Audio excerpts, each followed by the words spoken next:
সিলেটে কত টাকা হালি এসব কচু? আপনাদের কি কোনো ধারণা আছে? সবচেয়ে আনন্দের বিষয় এটি যে এই একই কচুর লতা উনি ওনার দোকানে বিক্রি করছেন এবং তার যে দাম সেটার সাথে সামঞ্জস্যপূর্ণ। ভিউয়ার্স, প্রায়ই আপনাদেরকে আমি এসব জিনিসের দরদাম জানিয়ে থাকি, তেমনি আজকের এই ভিডিওটি রেকর্ড করার আমার যে প্রধান কারণ সেটি হচ্ছে উনি প্রচুর পরিমাণে কচু কালেকশন করেছেন এবং সেই একই কচুর লতাও কালেকশন করেছেন। মানে ওনার যে দোকানটা শুধুমাত্র লতা, কচু এবং কলার যে ফুল সেটা কেন্দ্রিক, যার জন্য ভাবলাম এই তথ্যটা আপনাদেরকে আমি দিয়ে দিই এবং আপনারা ঠিক কত সহজে এই জাতীয় পণ্যগুলো পেয়ে যাবেন সেটারও একটা নির্দিষ্ট তথ্য আমি দিই। পর্দায় যে ভাইকে দেখতে পাচ্ছেন, এই ভাই সিলেট শহরের লাল দিঘির পাড়ে যে নতুন মার্কেটটা হয়েছে সেখানে ব্যবসা করেন এবং ওনার মতো অনেকেই আছেন, কিন্তু উনি একেবারেই আলাদা। শুধুমাত্র কচুকে প্রাধান্য দিয়ে, মানে কচুর যত জাত আছে সব কিছুকে প্রাধান্য দিয়ে উনি ওনার ব্যবসাটা সাজিয়েছেন। এই ব্যবসাটা যেমন একেবারেই আলাদা, তেমনি একটু ইন্টারেস্টিংও। পর্দায় যে কচুগুলো দেখছেন, এই কচুগুলো সাইজে বেশ বড়। উনি এগুলো বিক্রি করছেন মাত্র 100 টাকা হালি।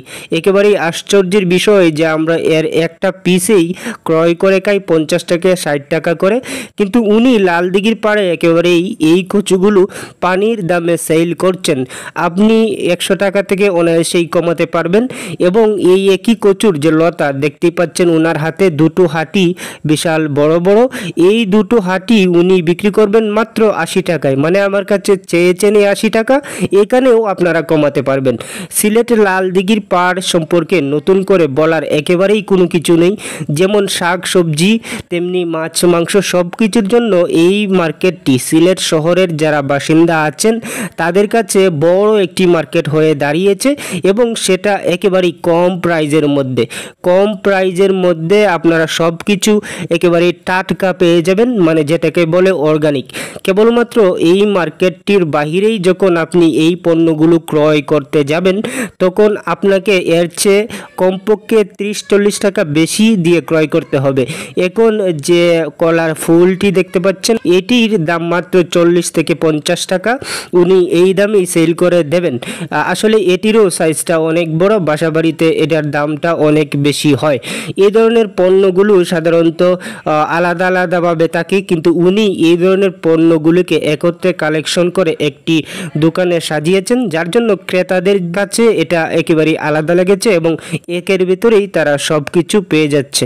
ভিউয়ার্স, আমি প্রায়ই চেষ্টা করি এই ধরনের কিছু তথ্য আপনাদেরকে দেওয়ার জন্য।